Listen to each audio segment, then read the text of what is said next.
পৰ্যালোচনা বৈঠকত বন বিভাগৰ বিষয়াৰ সতৰ্ক কৰি দিলে বনমন্ত্ৰী জয়ন্ত মল্ল বৰুৱাই ধন লোৱাৰ অভিযোগ পালে কঠোৰ ব্যৱস্থা গ্ৰহণৰ হুংকাৰ ধনৰ বিনিময়ত বন বিভাগত নচলিব বিষয়াৰ বদলি বন বিভাগৰ বিৰুদ্ধে উত্থাপিত দুৰ্নীতিৰ বিৰুদ্ধে কঠোৰ জয়ন্ত মল্ল বৰুৱা ফাষ্ট ট্ৰেক আদালতৰ জুবিন হত্যাৰ বিচাৰ প্ৰক্ৰিয়া ফাষ্ট ট্ৰেক কোৰ্টলৈ এছআইটি আনিছে কম্পিউটাৰ সহ ইলেক্ট্ৰনিক্স ডিভাইচ সিংগাপুৰত জুবিনৰ শেষ সময়ৰ বহু ভিডিঅ' আৰু ফটো সংগ্ৰহ কৰিছিল এছআইটিয়ে জামিন বিচাৰি সৰ্বোচ্চ ন্যায়ালয়ৰ দ্বাৰস্থ জুবিন হত্যাকাৰী শ্যাম কানু মহন্তৰ কাইলৈ জামিন আবেদনৰ শুনানি অম্বুবাচী উপলক্ষে উখল মাখল নীলাচলৰ বুকু আজি নিশা 9:08 অম্বুবাচী প্ৰবৃত্তি লগে লগে বন্ধ হৈ পৰিব কামাখ্যাৰ দুৱাৰ অম্বুবাচীত অংশ লোৱাৰ বাবে সাধু সন্তৰে ভৰি পৰিছে নীলাচল পাহাৰৰ বুকু অম্বুবাচী সুকলমে অনুষ্ঠিত কৰাৰ বাবে প্ৰশাসনে জাৰি কৰিছে নিৰ্দেশনা চেঁচা নদীৰ বাঢ়নী পানী প্লাবিত নাৰায়ণপুৰ ৰাজচক্ৰৰ বহুকেইখন গাঁও চেঁচানৰ মথাউৰিৰ উন্মুক্ত অংশৰে পানী সোমাই প্লাবিত বহু অঞ্চল ঘৰ দুৱাৰ পথ বিদ্যালয় আদি সকলোতে পানী সোমোৱাত হাহাকাৰ অৱস্থা জোনাইটো বানত প্লাবিত বহু অঞ্চল শ্ৰীভূমিত পুনৰ বাংলাদেশী উদ্ভণ্ডালি হাতখোলা সীমান্তত এজন ভাৰতীয় প্ৰহাৰ 5-6 জনীয়া বাংলাদেশী ডুবিতৰ খেতিপথাৰৰ পৰা মহ আনিবলৈ যোৱা অৱস্থাত লোকজনক মাৰপিট কৰাৰ লগতে দুটা মহ লৈ সীমান্তৰে পলায়ন ডুবিত হেডলাইন্স আগবঢ়াইছে সানৰাইজ চিকেন কাৰী মছলা ৰন্ধা কৰি তোলে স্পেশাল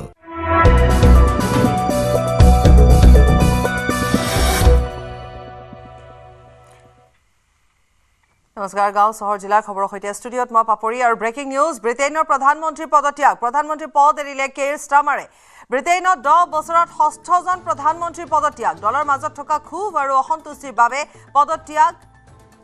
কেৰ ষ্টাৰৰ জনপ্ৰিয়তা হ্ৰাস হৈছে বুলিও প্ৰকাশ সাংসদৰ এণ্ডি বাৰ্নহাম হ'ব পাৰে ব্ৰিটেইনৰ পৰৱৰ্তী প্ৰধানমন্ত্ৰী পুনৰ এবাৰ এইখিনিতে উল্লেখ কৰিম ব্ৰিটেইনৰ প্ৰধানমন্ত্ৰীয়ে পদত্যাগ কৰিলে প্ৰধানমন্ত্ৰী পদ এৰিলে কেৰ ষ্টামাৰে ব্ৰিটেইনত 10 বছৰত 6জন প্ৰধানমন্ত্ৰীৰ পদত্যাগ দলৰ মাজত থকা ক্ষোভ খামখেয়ালি অসন্তুষ্টিৰ বাবে পদত্যাগ কৰিছে কেৰ ষ্টামাৰৰ জনপ্ৰিয়তা হ্ৰাস হৈছে বুলি ইতিমধ্যে সাংসদসকলে প্ৰকাশ কৰিছে এণ্ডি বাৰ্নহাম এতিয়া পৰৱৰ্তী প্ৰধানমন্ত্ৰী হ'ব পাৰে ব্ৰিটেইনৰ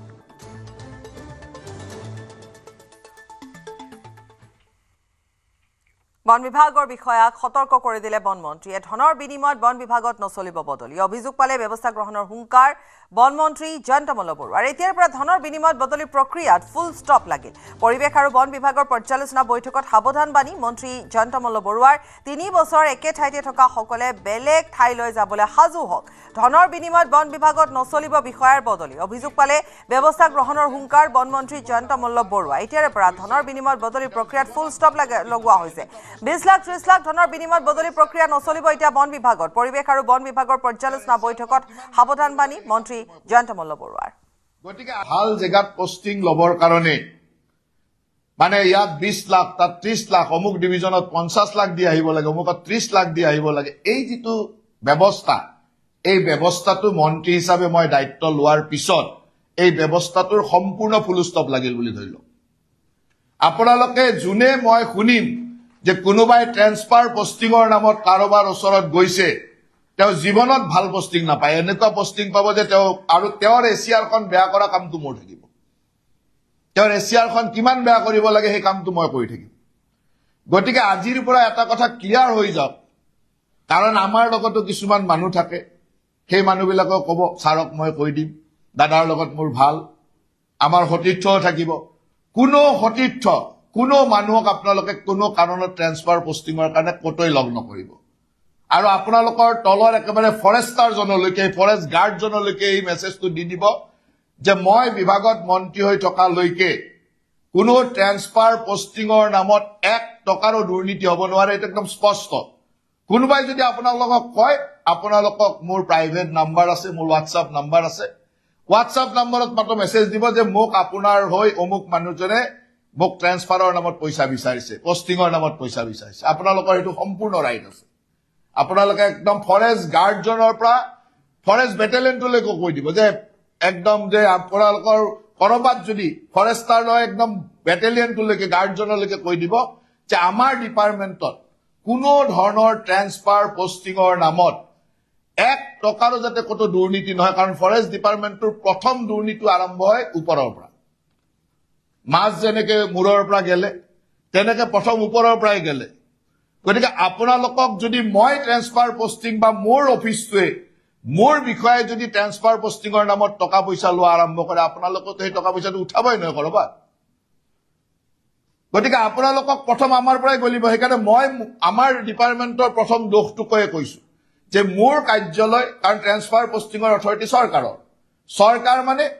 বিভাগৰ মন্ত্ৰী হিচাপে মই আছো মুখ্যমন্ত্ৰী ডাঙৰীয়া আছে গতিকে আমাৰ ওপৰৰ পৰা আমাৰ শীৰ্ষ বিষয়াসকল আছে চৰকাৰৰ ফালৰ পৰা একেবাৰে স্পষ্ট কোনো বিষয়া কৰ্মচাৰী আমাৰ বিভাগত ট্ৰেন্সফাৰ পোষ্টিঙৰ নামত কোনো ধৰণৰ দুৰ্নীতি যদি কোনোবাই কৰা বুলি শুনো কোনোবাই আপোনালোকক কয় লগলগ জনোৱাটো আপোনালোকৰ কাম যে অমুকে মোক আপোনাৰ কথা কৈ ট্ৰেন্সফাৰ পোষ্টিং দি বুলি কথা কৈ হফৰ কথা কৈ পিচিচিএফৰ কথা কৈ মোৰ পৰা টকা পইচা বিচাৰিছে ইমিডিয়েটলি মোৰ হোৱাটছএপত মেছেজ আহিব আপোনালোকৰ কাৰণ কোনোবা বিষয়া কোনোবা মোৰ নাম কোনোবা বিষয়া এইটো ক'ব লাগিব নহ'লেতো আৰু কৰা মানুহ এইকেইটাই নহয় জানো এইকেইটাৰ নাম কৈ ক'ব লাগিব এইকেইজনৰ নাম কৈ যদি কোনোবাই কয় ইমিডিয়েটলি আপোনালোকে এটা মেছেজ দিব যে অমুকে এনেকে কৈছো মোৰ হোৱাটছএপত আৰু তাক মই সুন্দৰভাৱে কি একশ্যন ল'ব লাগে ল'ম আৰু যোনে এই কামটোক গম নোপোৱাকে কৰা বুলি মোৰ তাত কিবা প্ৰমাণ বা খবৰ আহিব তেওঁৰ এছিয়াৰখন তেওঁৰ কেৰিয়াৰটো বেয়া কৰা কামটো মোৰ ওপৰতে দিব মই কেনেকে বেয়া কৰিম আৰু গতিকে মই প্ৰথমবাৰে একদম স্পষ্টভাৱে কৈছো এই কথাটো আমাৰ পৰা নোহোৱাকৈ কাৰণ যদি টকা দি পোষ্টিং ল'ব নালাগে আপোনালোকে সৎভাৱে কাম কৰাত একো অসুবিধা নাই কিবা অসুবিধা আছে নেকি টকা দি পোষ্টিং ল'লেতো অসৎভাৱে কাম কৰিবই গতিকে টকা দি পোষ্টিং লোৱা কামটো ফুল ষ্টপ লাগিল দ্বিতীয় কথাটো হ'ল যে আমাৰ বিভাগত একোটা ডিভিজনত একোটা ৰেঞ্জত একোটা বিটত 10 বছৰ 15 বছৰ 20 বছৰ চাকৰি জীৱন শেষ হৈ যায় কিয় এটা অফিচত ইমান দিন থাকিব লাগে ফৰেষ্ট ডিপাৰ্টমেণ্টত যেতিয়া আপোনালোকে চাকৰি লৈছিলে তেতিয়াতো জংগলত থাকিম বুলি চাকৰি লৈছে নহয় চাকৰিটো জংগলত থাকিম বুলি লৈছে ফৰেষ্টৰ কাম কৰিম বুলি লৈছে এতিয়া চহৰৰ মাজত এইটো বিট অমুকত ভালকে গাড়ী চলে অমুকত ভালকে বালিৰ ট্ৰাক চলে অমুকত শিলৰ কোৱাৰী আছে গতিকে সেইটো ডিভিজনে মোক লাগিব সেইটো ৰেঞ্জে লাগিব এই যে ৰেঞ্জ ডিভিজনত আপোনালোকে 10 বছৰ 12 বছৰ 15 বছৰ একেবাৰে ফৰেষ্ট গাৰ্ডটোৰ পৰা ডিএফঅ'টো একদম শীৰ্ষ বিষয়ালৈকে এটা ডিভিজনতে বহি থকা এটা অফিচতে বহি থকা এই যিটো চিষ্টেম এই চিষ্টেমটো আজিৰ পৰা অৱসান কৰি বুলি ধৰি লওক 3 বছৰ হোৱা সকলো মানুহে মেণ্টেলি নিজৰ ডিভিজনৰ পৰা যাবৰ কাৰণে প্ৰস্তুত হৈ যাওক যাৰ 3 বছৰ হৈছে চৰকাৰী নিয়ম মতে যি 3 বছৰ আপুনি থাকিব লাগে 3 বছৰ পাৰ হোৱা সকলো বিষয়া কৰ্মচাৰী ডিএফঅ'ৰ পৰা একেবাৰে ফৰেষ্টাৰ বেটেলিয়নটোলৈকে প্ৰয়োজন অপেক্ষে বেটেলিয়ন বুলি মই কৈছো ফৰেষ্টাৰলৈকে সকলো মানুহে 3 বছৰ সম্পূৰ্ণ হোৱা সকলোৱে নিজৰ যাবৰ কাৰণে প্ৰস্তুত হৈ লওক ব্যক্তিগত ৰয়েলটি লোৱা এৰি দিয়ক চৰকাৰৰ ঘৰত জমা হ'ব লাগে বন বিভাগৰ ৰয়েলটি ব্যক্তিগত ৰয়েলটি লৈ আপোনালোকে বহু কাম বৈধ কৰি দিয়ে ব্যক্তিগত ৰয়েলটি বন্ধ কৰাৰ কৌশলো আপোনালোকে নিজেই মুখ দিব লাগিব বন বিভাগৰ পৰ্যালোচনা বৈঠকত মন্ত্ৰী জয়ন্ত মল্ল বৰুৱাৰ মন্তব্য তেওঁলোকে অযথা হাৰাশাস্তি খাব লগা নাই চৰকাৰক ৰয়েলটি দি আৰামত কাম কৰক ফ্ৰী হেণ্ড কাম কৰক কাকো পাৰ্চনেল ৰয়েলটি দিব নালাগে কাৰণ আপোনালোকেতো চৰকাৰৰ ৰয়েলটিটো বাদ দি পেলাই পাৰ্চনেল ৰয়েলটিটো তাক লিগেলাইজ কৰিয়ে দিয়ে চৰকাৰৰ ৰয়েলটি লৈ লিগেলাইজ কৰক কোনো লিগেলাইজ আপোনালোকেতো এইটো নহয় যে এইটোৰ পৰা একদম বন্ধ কৰি দিছে গোটেই গাড়ী মটৰ চব চলা নাই এইটোতো নহয় এতিয়াও যি মাল লাগে লাগি আছে আহি আছে আপোনালোকে কয় যেটো আইন মতে নপৰে এইটো অমুক মতে নপৰে তেতিয়া পইচাটো ল'লে আইনটো কেনেকে ভাঙিব পাৰে এতিয়া চৰকাৰে পইচাটো ল'লে আইনটো ভাঙি পেলাই দেখাই দিয়ক মোৰ ক'বলগীয়া নাই চৰকাৰৰ তাত ৰয়েলটি জমা হ'ব লাগে ইমানেই কাম পাৰ্চনেল মানুহৰ তাত ৰয়েলটি জমা হোৱা চিষ্টেমটো কাৰণ আপোনালোকে পাৰ্চনেল ৰয়েলটিটো লৈতো বস্তুটো লিগেলাইজ কৰিয়ে দিয়ে কোনো কাম ৰখি থকা নাই যে এইটো কাম কৰিব নোৱাৰে এইটো ইমান আনিব নোৱাৰে এনেকুৱা হ'ব নোৱাৰে এইটোতো হৈয়ে আছে কেনেকে পাৰ্চনেল ৰয়েলটি লৈছে কোনবাই ৰয়েলটি লৈছে কিন্তু পাৰ্চনেল ৰয়েলটিটো বন্ধ কৰি চৰকাৰৰ ঘৰত ৰয়েলটি দি সব লিগেলাইজ কৰি দিয়ক আৰু সবে আৰামত চলাই থাকক এমট্ৰনৰ বিৰুদ্ধে কঠোৰ বনমন্ত্ৰী জয়ন্ত মল্ল বৰুৱা বন বিভাগৰ পৰা টকা লোৱাৰ অধিকাৰ ক'ত পালে এমট্ৰনে প্ৰতিখন ট্ৰাকৰ পৰা 154 টকাকৈ প্ৰচেছিং মাচুল লয় এমট্ৰনে ইমান টকা কেনেকৈ ল'ব পাৰে এমট্ৰনৰ এই কথা শুনি মুখ্যমন্ত্ৰীও হতচকিত হৈছে বা আচৰিত হৈ পৰিছে বুলি মন্তব্য কৰে বনমন্ত্ৰী জয়ন্ত মল্ল বৰুৱাই 154 rupees পাৰ ট্ৰাকৰ ওপৰত আপোনালোকে প্ৰচেছিং ফিজ লয় আৰু প্ৰচেছিং ফিজ কোনে লয় এমট্ৰনে হুইজ এমট্ৰনৰ কি অধিকাৰ আছে ফৰেষ্ট ডিপাৰ্টমেণ্টৰ বস্তুৰ ওপৰত পইচা ল'ব সামান্য এমাউণ্ট নহয় এটা এটা ডাঙৰ এমাউণ্ট 3 লাখ গাড়ী আহা বুলি কৈছে 154 কে মাৰক কিমান কোটি টকা এতিয়া এই গোটেই পইচাখিনি এমট্ৰনৰ একাউণ্টত জমা হৈছে নে নাই অনলাইন লয় মোৰ বিভাগৰ পৰা এতিয়া চাব যে এমট্ৰনে যিমান গাড়ী দিছে এই গাড়ীবিলাকৰ নামত এমট্ৰনে কি অথৰিটিত পইচাটো ল'ব মোক এই কথাটো কওক এমট্ৰনক আমি কিবা এজেন্সি হিচাপে ঠিক কৰিছো আমি এন্ট্ৰি বা প্ৰচেছিং ফিজ লৈছো তাৰ কাৰণে এমট্ৰনক দিছো এমট্ৰনক আমি পইচা দিম 1 কোটি টকা দিম তেওঁলোকৰ লগত আমাৰ এগ্ৰিমেণ্ট থাকিব তেওঁলোকে আমাক সাৰ্ভিস দিব এমট্ৰন আমাৰ সাৰ্ভিস এজেন্সি ফৰেষ্ট ডিপাৰ্টমেণ্টৰ মালৰ ওপৰত এমট্ৰনে পইচা ল'ব কি ধৰণৰ নিয়ম আপোনালোকে প্ৰৱৰ্তন কৰিছিল এটো কি নিয়ম আছিল কালি মই যেতিয়া মুখ্যমন্ত্ৰী ডাঙৰীয়া কলো মুখ্যমন্ত্ৰীৰ হতচকিত হৈছে যে এটো আকৌ কি নিয়ম এমট্ৰন কোন ফৰেষ্ট ডিপাৰ্টমেণ্টৰ ওপৰত পইচা ল'বৰ কাৰণে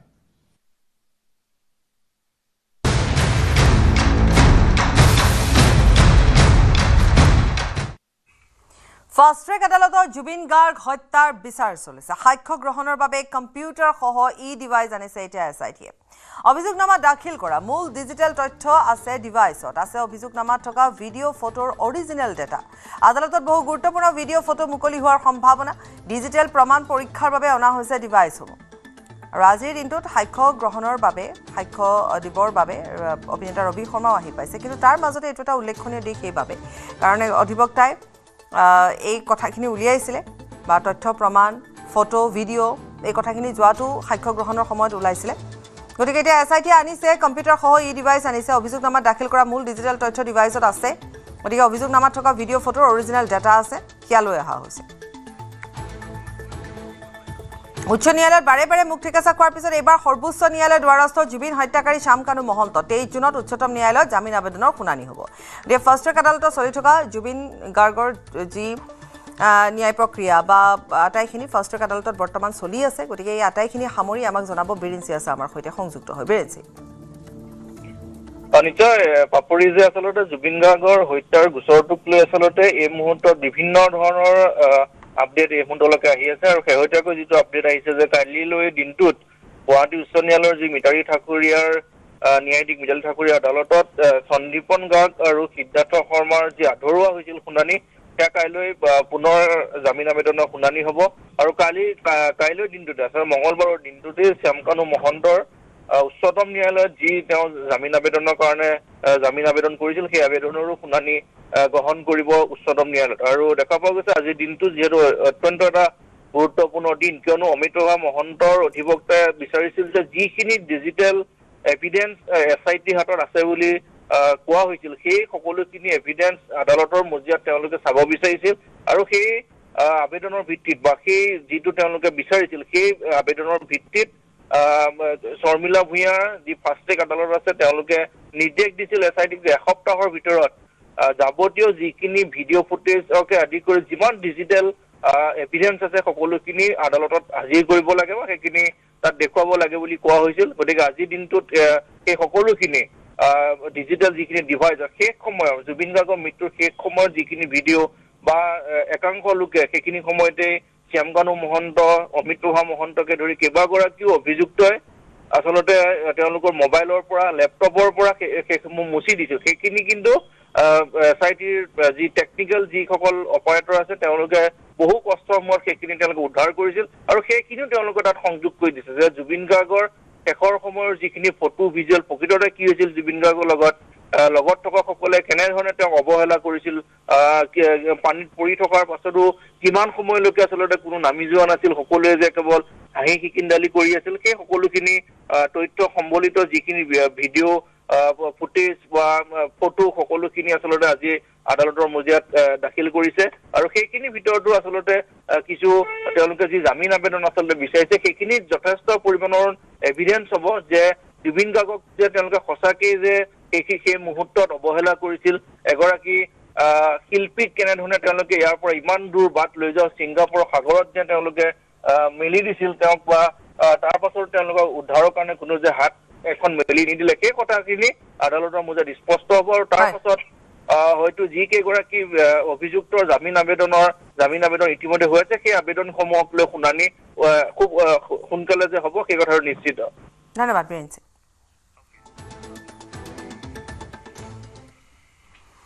নগৰ বিদ্যালয়সমূহৰ পৰিদৰ্শকৰ কাৰ্যালয়ত ভয়ংকৰ দুৰ্নীতি। ব্যক্তিগত খণ্ডৰ বিদ্যালয়ক DISC কোড, সেবা কোড প্ৰদানত অনিয়ম। ডাইচ কোড, সেবা কোডৰ নামত লাখে লাখে টকা সংগ্ৰহৰ অভিযোগ। কোড লাভ কৰিবলৈ ব্যক্তিগত বিদ্যালয়ৰ প্ৰয়োজন নিজাকৈ মাটি। ব্যক্তিগত বিদ্যালয়সমূহক প্ৰয়োজন হয় কেইবাটাও গুৰুত্বপূৰ্ণ নথি নথকা বিদ্যালয়ৰ পৰা লাখে লাখে ধন লোৱাৰ অভিযোগ। কাৰ্যালয়ৰ কৰ্মচাৰীক মেনেজ কৰি ডাইচ কোড পালে বহু বিদ্যালয়সমূহৰ পৰিদৰ্শকে জাৰি কৰিছিল কাৰণ দৰ্শোৱাৰ জাননী। সমগ্ৰ শিক্ষাৰ EDP মৃদু প্লাৱন দাসক কাৰণ দৰ্শোৱাৰ জাননী দিয়া হৈছে। জাননী জাৰি হোৱাৰ পিছতে সমগ্ৰ ঘটনা পোহৰলৈ আহিছে। ভয়ংকৰ কেলেংকাৰী সংঘটিত হৈছে। আকৌবাৰ এইখিনিতে উল্লেখ কৰিব বিচাৰিছোঁ, নগাঁৱৰ বিদ্যালয়সমূহৰ পৰিদৰ্শকৰ কাৰ্যালয়তে ভয়ংকৰ দুৰ্নীতি। ব্যক্তিগত খণ্ডৰ বিদ্যালয়ক ডাইচ কোড, সেৱা কোড প্ৰদানত অনিয়ম। ডাইচ কোড, সেৱা কোডৰ নামত লাখে লাখে টকা সংগ্ৰহ কৰাৰ অভিযোগ উত্থাপিত হৈছে আৰু নথি নথকা বিদ্যালয়ৰ পৰা লাখে লাখে ধন লোৱাৰো অভিযোগ উত্থাপিত হৈছে। কাৰ্যালয়ৰ কৰ্মচাৰীক মেনেজ কৰি ডাইচ কোড বহু বিদ্যালয়ে পাইছে। গতিকে এই সমূহ কেলেংকাৰী বৰ্তমান পোহৰলৈ আহিছে। সমগ্ৰ শিক্ষাৰ EDP মৃদু প্লাৱন দাসক কাৰণ দৰ্শোৱাৰ জাননী জাৰি কৰা হৈছে।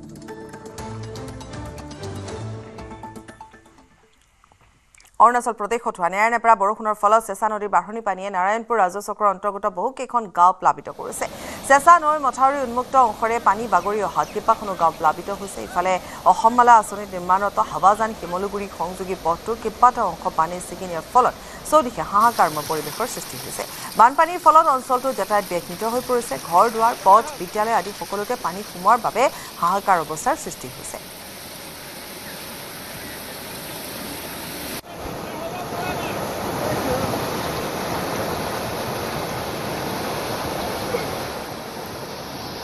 জোনাইত আজিও অপৰিৱৰ্তিত বান পৰিস্থিতি। চিলেনৰ বাঢ়নি পানীত বুৰ গৈছে সকলো। বাট পথ, ঘৰ দুৱাৰ, কৃষিভূমি এতিয়া পানীৰ তলত। অৰুণাচলৰ লগত জোনাইতো নেৰানেপেৰা বৰষুণ। কেইবাদিনো হোৱা বৰষুণৰ ফলত নৈৰ জলস্তৰ বৃদ্ধি পাইছে। ৰাভাকাঠনি, শান্তিপুৰ, মালভোগ গাঁও প্লাবিত হৈছে। খাদ্য, খোৱাপানীৰ সংকটত ভুগিছে বানাক্ৰান্ত ৰাইজে। বানৰ বাবে শিক্ষানুষ্ঠানো বন্ধ হৈ পৰিছে। মানুহৰ লগতে জীৱ জন্তুৰো আশ্ৰয়স্থলৰ অভাৱ। ক্ষতিগ্ৰস্তসকলক ক্ষতিপূৰণ দিয়াৰ আহ্বান বানাক্ৰান্তৰ।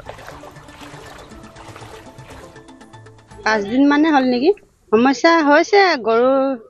কাৰণে, ছাগলী পানী এতিয়া কালভাৰতে বান্ধি থৈছে। ৰাস্তা সি দেখত তম্বু এটা দেখি পাব। চৰিবলৈ জেগাই নাই। গৰু ছাগলীৰ কাৰণে বহুত দিগদাৰ হৈছে আৰু মানুহ অহা যোৱা কৰিবলৈ দিগদাৰ হৈছে। সেইডোখৰলৈকে বাইকো নাযায়। আমাৰ সেইডোখৰলৈকে এইডোখৰে যি ওলাই আছে আৰু সেইডোখৰলৈ গৈ পেলাই দেখি পাব পানী। ধান শুকুৱাব পৰা নাই, আকৌ খৰিও নাই, গেছো পাবলৈ টান হৈছে আজিকালি। খৰিৰ কাৰণে বহুত দিগদাৰ হৈছে আৰু পাকঘৰত পানী সোমাইছে। ক্ৰমাৎ বৃদ্ধি পাইছে ইফালে কপিলী নদীৰ জলপৃষ্ঠ। ফেনে ফুটুকাৰে বাঢ়িছে কপিলী নদীৰ জলপৃষ্ঠ। দেওবাৰে উমৰাংছৰ খান্দং বান্ধৰ 7খনকৈ গেট খুলি দিয়াৰ পিছতে বৃদ্ধি পাইছে কপিলী নদীৰ জলপৃষ্ঠ, যাৰ ফলত এতিয়া নিপকৈ নৈপৰীয়া ৰাইজক সতৰ্ক থাকিবৰ বাবে ৰাজ্যৰ 18খন জিলাৰ জিলা প্ৰশাসনলৈ জাননী জাৰি কৰিছে। বৰপেটা ৰোড FRU 3টাতকৈ অধিক সন্তান প্ৰসৱৰ ক্ষেত্ৰত নাপাব চৰকাৰী বিনামূলীয়া সেৱা। 1 জুলাইৰ পৰা কাৰ্যকৰী হ'ব এই ব্যৱস্থা। মেডিকেল কলেজ অথবা আন চিকিৎসালয়ৰ মাচুলৰ সম পৰিমাণত বিল আদায় দিব লাগিব প্ৰসূতিসকলে। বৰপেটা ৰোড FRU স্থাপন কৰা অত্যাধুনিক আল্ট্ৰা ছনোগ্ৰাফী মুকলি কৰি এই ঘোষণা কৰিছে বিধানসভাৰ অধ্যক্ষ ৰঞ্জিত কুমাৰ দাসে। কেৱল বৰপেটা ৰোডতে নহয়, অসমৰ আন আন হাস্পতালতো চতুৰ্থটো বা তাতোকৈ অধিক সন্তান প্ৰসৱৰ সময়ত বিনামূলীয়া চিকিৎসা সেৱা বন্ধ কৰিবলৈ ৰাজ্যৰ স্বাস্থ্যমন্ত্ৰী অশোক সিংহল সহ স্বাস্থ্য বিভাগলৈ ৰাজহুৱা আহ্বান জনাইছে ৰঞ্জিত কুমাৰ দাসে। আজি আমি হস্পিটেল মেনেজমেণ্ট কমিটিৰ এটা সিদ্ধান্ত লৈছোঁ যে 3জনতকৈ যাৰ ওপৰত সন্তান বা 4 নম্বৰ যদি প্ৰেগনেঞ্চি, তেওঁলোকৰ ক্ষেত্ৰত এতিয়া বিনামূলীয়াকৈ দিয়া নহ'বগৈ। কাৰণ কিয়, যিহেতু চৰকাৰে কৈছে ফেমিলি প্লেনিঙৰ কথা কৈছে, আৰু ফেমিলি প্লেনিঙৰ কথা কোৱাৰ পিছত যদি আমি 6 নম্বৰ 7 নম্বৰ বাচ্চাকো যদি আমি ফ্ৰী যদি দিওঁ, তেতিয়াহ'লে আমি ৰিভাৰ্ছ ওলোটা কাম কৰি থকা যেন হ'ব। গতিকে এতিয়াৰ পৰা 1 জুলাই তাৰিখৰ পৰা যে 3টাতকৈ অধিক সন্তান যাত থাকিব, সেইসকল প্ৰেগনেণ্ট মানে যিবোৰ উইমেন, সেইসমূহ উইমেনো মেডিকেল কলেজত যিটো ফিজ দিব লাগে বা ছ'নোগ্ৰাফীৰ ক্ষেত্ৰত বা এক্সৰেৰ ক্ষেত্ৰত বা লেবৰেটৰীৰ ক্ষেত্ৰতে হওক বা ৰেজিষ্ট্ৰেশ্যনৰ ক্ষেত্ৰত, যে মেডিকেল কলেজৰ বৰপেটাত যিটো চাৰ্জ দিব লাগে সেই চাৰ্জ ইয়াতে FRUটো দিব লাগিব। আৰু মই এইটো আহ্বান জনাইছোঁ, এইটো আমাৰ স্বাস্থ্য বিভাগৰ মন্ত্ৰী অশোক সিংহাল ডাঙৰীয়াৰ লগতে স্বাস্থ্য বিভাগক মই আহ্বান জনাইছোঁ আচলতে সমগ্ৰ অসমত এই নিয়মটো প্ৰৱৰ্তন হ'ব লাগে কাৰণ তিনিগৰাকীকৈ যেতিয়া তিনিটা সন্তানলৈ আমি যেতিয়া চৰকাৰে ফ্ৰী দিওঁ তাৰ 4 নম্বৰ সন্তান প্ৰেগনেঞ্চিত যদি এইবোৰ যদি ফ্ৰী দিয়া হয় তেতিয়াহ'লে তেওঁলোকক আচলতে উৎসাহিত কৰাহে হয় গতিকে অসমৰ আন হস্পিটেল ক্ষেত্ৰতো এইটো আচলতে বন্ধ হ'ব লাগে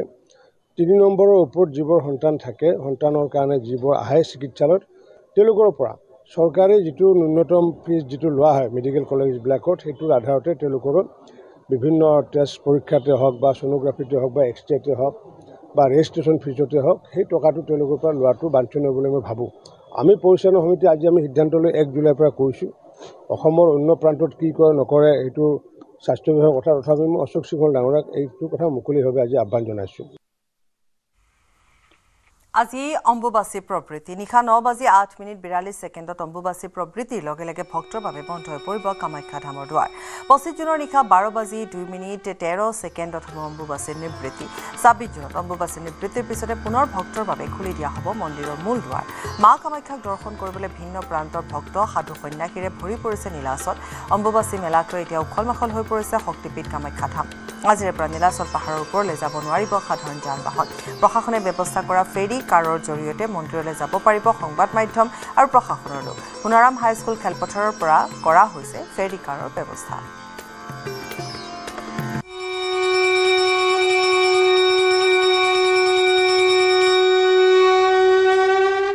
কামাখ্যালৈ দেশৰ বিভিন্ন প্ৰান্তৰ পৰা ভক্তসকলৰ আগমন ঘটিছে সেয়া আমি দেখুৱাই আছিলোঁ আৰু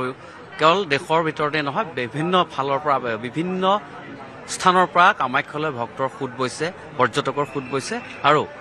বৈদেশৰ পৰাও বহু পৰ্যটক এই সময়ছোৱাত কামাখ্যাৰ অম্বুবাচীৰ সময়ছোৱাত কামাখ্যালৈ আগমন ঘটিছে আৰু মোৰ সৈতে দুগৰাকী পৰ্যটক আছে আমি অকণমান তেওঁলোকৰ সৈতে কথা পাতিম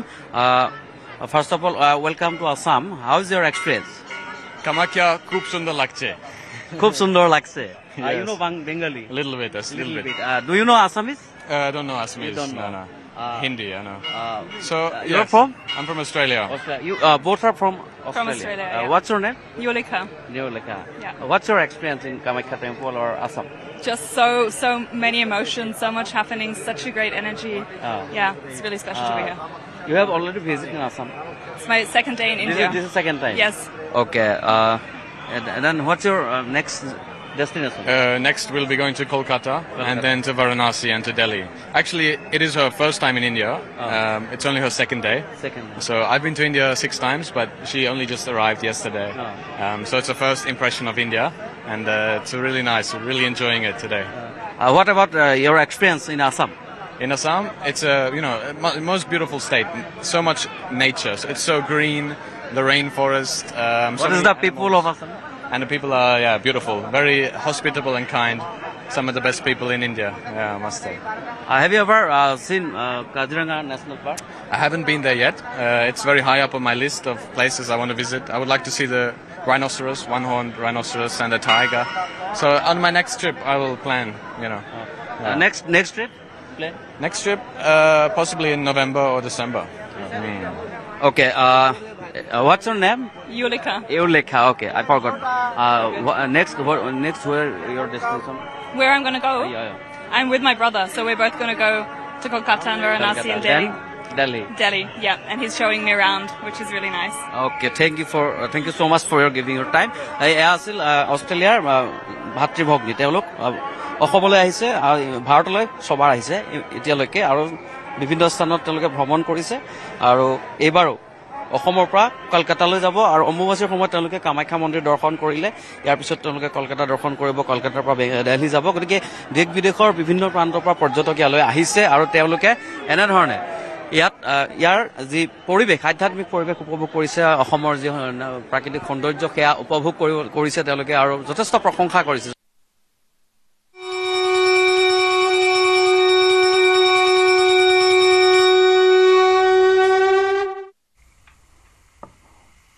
নিউজ নিউজ 18 অসম নৰ্থ ইষ্টৰ উদ্যোগত অনুষ্ঠিত এডুকেশ্যন এমিনেন্স 2026ত শিক্ষা আৰু খেলৰ ক্ষেত্ৰত বিশেষ অৱদান আগবঢ়োৱাৰ বাবে সৰ্বশ্ৰেষ্ঠ চৰকাৰী শিক্ষা বঁটা লাভ কৰিছে বেতকুছি উচ্চ মাধ্যমিক বিদ্যালয়। শিক্ষা বঁটা লাভ কৰাৰ পাছতে উৎফুল্লিত হৈ পৰিছে বিদ্যালয়খনৰ ছাত্ৰ-ছাত্ৰী আৰু অভিভাৱকসকল। বঁটাৰ সৈতে গীত পৰিৱেশন কৰি আনন্দ উল্লাস কৰে ছাত্ৰ-ছাত্ৰী আৰু শিক্ষক-শিক্ষয়িত্ৰীসকলে। 2022 চনৰ পৰা ধাৰাবাহিকভাৱে নিউজ 18 অসম নৰ্থ ইষ্টে অনুষ্ঠিত কৰি আহিছে এই অনুষ্ঠান। এই বৰ্ষত 21টা শিতানত আগবঢ়োৱা হয় এডুকেশ্যন এমিনেন্স সন্মান।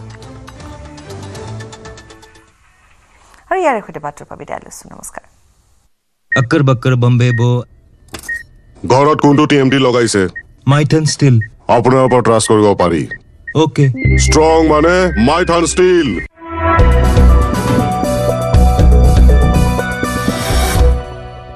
अक्कर बक्कर